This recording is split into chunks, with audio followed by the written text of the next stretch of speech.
তাহলে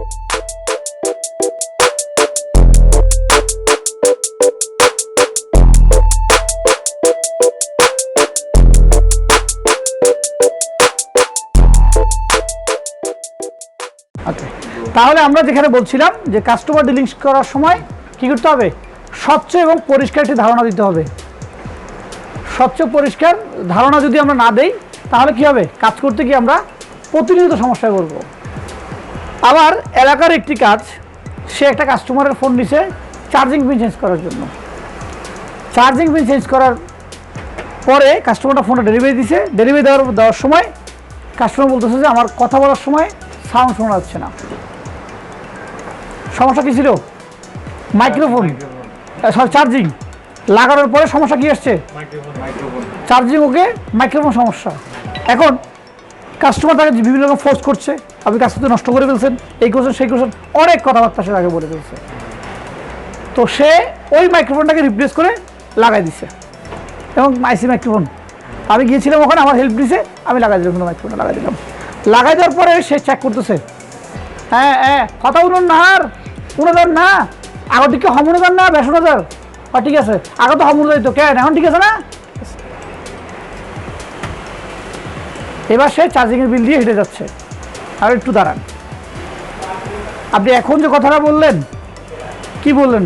আপনার যার কাছে ফোন দিলেন বলে হ্যাঁ কথা বললাম, বলে হ্যাঁ ওখানে একটা ওয়ার্ড ইউজ করছেন আপনি, যে আগে সাউন্ড কম ছিল এখন শোনা যাচ্ছে, তার মানে আপনার মাইক্রোফোনটা আগ থেকে উইক ছিল। আপনি এই যে কাজটা করেন কতটুকু ন্যায়সঙ্গত হলো ওটা?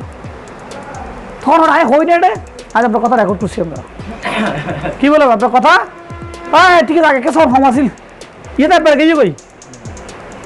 আমি বললাম যেটা আধা নষ্ট সেটা তো পুরো নষ্ট হবেই, আধা নষ্ট যেটা হওয়া শুরু করেছে সেটা পুরো নষ্ট হবেই, কিন্তু ওকে আপনি ফোর্স করলেন কেন? পরবর্তী সময় সে ওই মাইক্রোফোনের জন্য 200 টাকা এক্সট্রা দিয়ে গেছে। কিন্তু প্রথমে কি করছে, প্রথমে টেকনিশিয়ানকে বাঁচাই দিছে। এটা কেন হয়? আমাদের সমাজের অধিকাংশ গ্রাহক যারা মোবাইল ইউজ করে তারা আসলেই কিন্তু মোবাইল সম্বন্ধে অজ্ঞ। অজ্ঞ কেমন অজ্ঞ?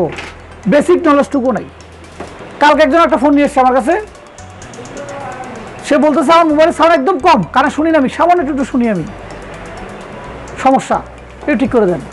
যেই লোক ঠিক করলে মানে এই নর্মাল ফোন খুলে কাজ করবো, আমি চাচ্ছিলাম না কাজটা না করার জন্য, গিয়ে দেখি তার বলি সাউন্ডটা কমানো। তাহলে একজন কাস্টমার, একজন গ্রাহক, একজন মোবাইল ইউজার, সে মোবাইল ইউজ করে কিন্তু সে ভলিউমটা যে বাড়ায় কমায়, ভলিউমে যে বাড়ানো কমানোর একটা অপশন আছে সেটা জানে না। সে উল্টা পাল্টা টিভি করে ভলিউম কমে গেছে, এখন তার মোবাইল প্রবলেম। তাহলে এই যে অবস্থাগুলো ফেস করতেছি, কেন করতেছি? অজ্ঞতার কারণে। এখন এই অজ্ঞতার বহিঃপ্রকাশ কারা? এই ফ্লোরে আমরা যারা আছি তারা, আমরা যারা এই জগতের সাথে যুক্ত আছি, তাহলে আমাদের কাজ কি? স্বচ্ছ কথা বলে নেওয়া। একটা ফোন আমি রিসিভ করলাম, যে ফোনটা আমার কাছে আসছে, এটা কী সমস্যা কেউ জানেন? জানেন না। আমাদের স্টুডেন্টে কিন্তু কালকে বলছে স্যার বুট রিপেয়ার কত টাকা? আমি বললাম যে বুট রিপেয়ারের দাম এই মডেলটা হলে 500 টাকা। সে কি বলছে আমাকে? বুট রিপেয়ার, আমাদের স্টুডেন্ট কিন্তু, বাট স্টুডেন্ট হলেও তাকে আমি ছেড়ে দিই নাই, তাকে রিপিট আনসার মেসেজ করলাম যে এটা কি ফ্ল্যাশে অ্যাড হয়েছে নাকি এমনিতে অ্যাড হয়েছে। কারণ এমনিতে অ্যাড হলে রিপেয়ার একরকম, আর যদি ফ্ল্যাশে অ্যাড হয় তাহলে রিপেয়ার একরকম। সে বলে না স্যার ফ্ল্যাশে অ্যাড হয়েছে। তাহলে কি বুঝতে পারলাম যে সফটওয়্যার সমস্যা। তো এখন বলছে স্যার আমি 700 টাকা বিল করছি, আপনাকে 100 টাকা কম দিলে কি খুব ইয়া হয়? 400 টাকা দিবি। ওকে আলহামদুলিল্লাহ, তুমি 100 টাকা পাইলে আমার কোনো কি নাই, দুঃখ নাই। ওকে, তাহলে তার কাছে কথাটা ভেঙে নিলাম আমি। এখন আমার স্টুডেন্ট ফোন দিছে, আমার তো কথা ভাঙার দরকারই নেই, হ্যাঁ ঠিক আছে পাঠাও করে দিব। আমি কথা বলেছি কেন? যেটা নিয়ে আমার শ্রম করে দিতে হবে।